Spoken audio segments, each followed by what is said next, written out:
नमस्ते. Hyderabadi chicken दम बिर्याणी बनवण्याची सर्वात सोपी पद्धत. बिर्याणी मसाल्यासाठी धने, जिरे, खडा मसाला, मिरची, तमालपत्री, जावित्री भाजून घेऊन बारीक करून घेऊ.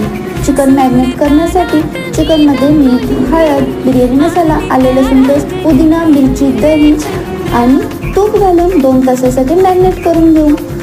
कांदा गोल्डन ब्राऊन कलरमध्ये फ्राय करून घेऊ. भातासाठी तेलामध्ये खडे मसाले, आले लसूण पेस्ट, तमालपत्री आणि पाणी ॲड करू. उकळत्या पाण्यामध्ये चवीनुसार मीठ, अर्धा तास भिजवलेले बासमती तांदूळ आणि बिर्याणी मसाला घालून 5 मिनिटं उकळत्या पाण्यामध्ये तांदूळ शिजवून काढू. मॅरिनेट केलेले चिकन, फ्राय केलेला कांदा आणि थोडेसे पाणी घालून चिकन 90% शिजवून घेऊ.